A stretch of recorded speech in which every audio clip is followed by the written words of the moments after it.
Donc pour s'orienter dans Blender, c'est assez simple.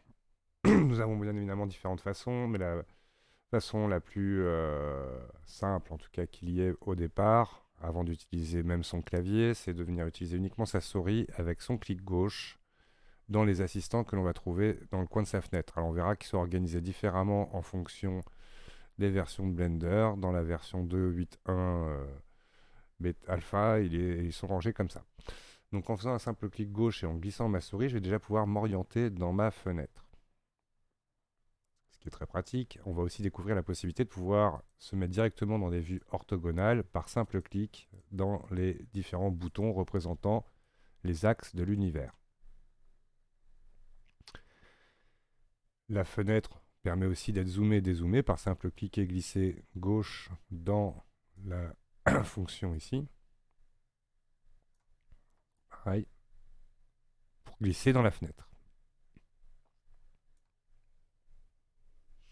On va trouver un bouton qui va nous permettre directement de switcher notre vue dans la caméra, qui est un des objets présents dans la scène. Donc on retrouve notre caméra sélectionnée automatiquement. Notre caméra, elle, est verrouillée quand on y va dedans. Les seules choses que l'on va pouvoir déplacer, c'est la fenêtre. Quand on fait une simple rotation par le clic gauche dans notre orbite, en étant dans notre caméra, on va directement sortir de la caméra.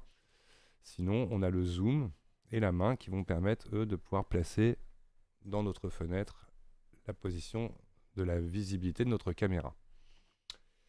En appuyant dans le bouton, on sort et on revient dans la vue perspective où on était. Par exemple, si je me mets comme ça et que j'appuie dans ma caméra, je vais dans ma caméra, je rappuie sur le bouton de ma caméra, je ressors de ma caméra.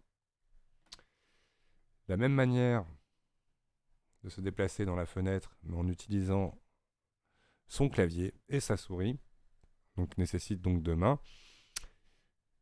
Déjà au départ, rien que pour faire la rotation, c'est très simple, c'est que j'appuie sur la molette de la souris comme un bouton. C'est-à-dire que je ne fais pas rouler la molette. Quand je fais rouler ma molette, comme dans une page web, pour faire défiler une page, moi je fais zoomer, dézoomer ma caméra dans la perspective, ma vue perspective. Et quand j'appuie sur cette molette comme un bouton, et que je déplace ma souris, j'oriente donc ma caméra, ma vue perspective par rapport à là où je me déplace.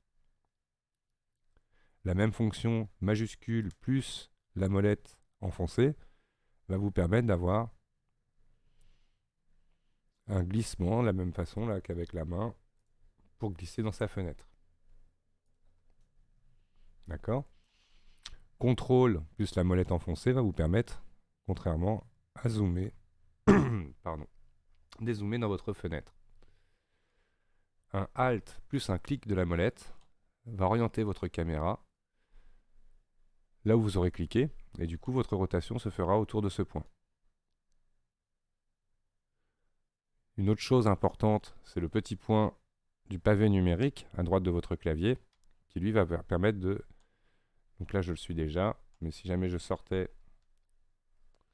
Sinon il y a aussi le bouton Home. Parce que là moi j'ai pas l'impression... Ah, c'est peut-être juste parce que mon pavé numérique n'est pas activé. Il n'était pas activé. Donc là j'ai activé mon pavé numérique, maintenant ça fonctionne. Donc le pavé numérique va fonctionner avec pas mal d'autres raccourcis dans les vues. Quand vous appuyez sur 0, vous retournez dans la vue caméra. 1, on va aller dans la vue orthogonale de face. 2, 8, 4 et 6 sont les rotations de la vue. 5 va passer en orthogonale. D'ailleurs, je n'ai pas parlé de ce bouton, mais c'est la fonction qui permet donc de passer en orthogonale. Avec le 5 du pavé numérique, décidément, on peut passer donc directement en orthogonale ou en perspective.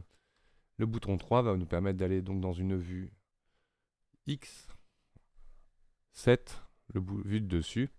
Si mettons que je veux aller dans la vue de dessous, j'appuie sur CTRL et 7 pour voir dessous. Toutes les vues à chaque fois seront indiquées dans la partie info que vous avez ici. Donc si je fais CTRL 1, je vois un côté de Y. Si je fais Y tout court, je vois de l'autre côté. Identique pour le CTRL 3 ou juste 3. On pourra comme ça déplacer facilement toute sa vue.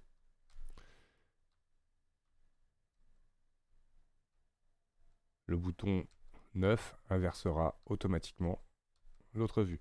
Par exemple, si vous mettez dans la vue front, back, sans appuyer sur contrôle. Devant, derrière, quoi, en gros. Ok. Vous pourrez zoomer, dézoomer avec le plus et le moins aussi. Ce sera pratique. Je reviens en perspective en appuyant avec ma molette. Hop, par exemple, dézoomer, rouler ma molette.